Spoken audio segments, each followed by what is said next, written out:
ये बूढ़ी माँ अपने बेटे और एक छोटे से गाय के बछड़े से बहुत प्यार करती थी, लेकिन हालात इतने खराब हो गए थे कि वे दोनों उस बछड़े का और देखभाल नहीं कर सकते थे। एक दिन मजबूरी में माँ ने अपने बेटे से कहा, बेटा इस बैल को बाजार ले जाकर बेच आओ, इससे कुछ चांदी के सिक्के या पैसे आ जाएंगे तो किसी तरह इस हफ्ते का खर्चा निकल जाएगा। जाने से पहले माँ ने बेटे को बार बार समझाया, बेटा ठीक ठीक दाम लगवाना, किसी के बहकावे में मत आना। लेकिन लड़के ने तो माँ की बातों पर कोई खास ध्यान नहीं दिया। जैसे ही वह बाजार पहुंचा, उसने बछड़े को एक खास तरह का बीज के बदले में एक बूढ़े आदमी को बेच दिया और खुशी खुशी घर लौट आया ताकि माँ को अपनी बीज दिखा सके। माँ को जब बेटे की यह हरकत पता चली तो वह बहुत दुखी हुई, लेकिन बेटे को वहीं पटक के मरने की बजाय बस रोने लगी। लड़का माँ को समझाने लगा, माँ उदास मत हो, उस बूढ़े ने कहा है कि अगर यह बीज आज ही बो दी जाए तो कल जरूर कोई चमत्कार होगा। भूखी माँ को बेटे की बातों पर यकीन नहीं हुआ, फिर भी लड़के ने बीज बो दिया और बैठकर इंतजार करने लगा। अगली सुबह जब लड़का सोकर उठा तो बाहर का नजारा देखकर हैरान रह गया। देखा कि वो बीज तो सच में उग चुकी थी और वह भी एकदम किसी विशाल केले के पेड़ की तरह। देखते ही देखते दिन भर में वह बेल आसमान तक पहुंच गई। लड़का बहुत खुश हो गया। उसने ठान लिया कि वो इस बेल पर चढ़ेगा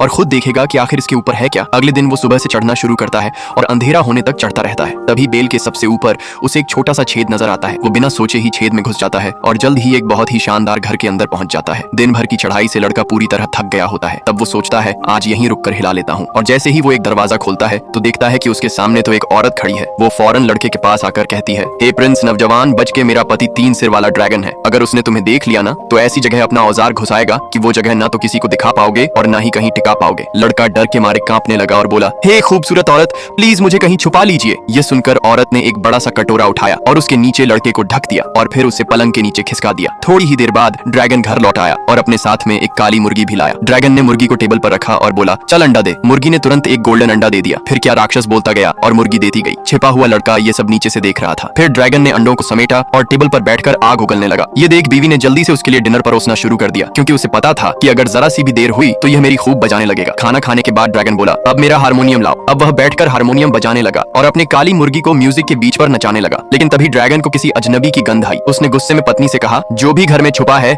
उसे अभी मेरे पास ले आओ, नहीं तो मैं सब कुछ फाड़ दूंगा। लेकिन औरत ने लड़के को नहीं पकड़ा, बल्कि वह तो झट से ड्रैगन के पास आई और उसे प्यार से सहलाने लगी। थोड़ी देर में ड्रैगन की आंखें बंद हो गईं और वह सो गया। इसके बाद औरत भी आराम से सोने चली गई। दोनों के सोते ही रात को लड़का निकला और भागने की तैयारी करने लगा, लेकिन जाने से पहले उसने उस काली मुर्गी और ड्रैगन के हारमोनियम को उठा लिया। मगर जैसे ही लड़का बेल के होल के पास पहुंचा, वैसे ही ड्रैगन जाग गया और उसका पीछा करने लगा। लड़का जल्दी जल्दी सोने की बेल से नीचे आने लगा और ड्रैगन भी उसी रास्ते से नीचे आने लगा। लेकिन ऊंचाई के डर से राक्षस की बहुत फट रही थी, इसलिए वह लड़के के मुकाबले बहुत धीरे धीरे उतर रहा था। इधर जैसे ही लड़का नीचे पहुंचा, उसने तुरंत कुल्हाड़ी उठाया और जल्दी से बेल को काट कर गिरा दिया। ड्रैगन बेल के साथ जमीन पर गिरा और गिरते ही हमेशा के लिए टेबोल गया। अब लड़के और उसकी माँ की जिंदगी अंबानियों की तरह हो गई।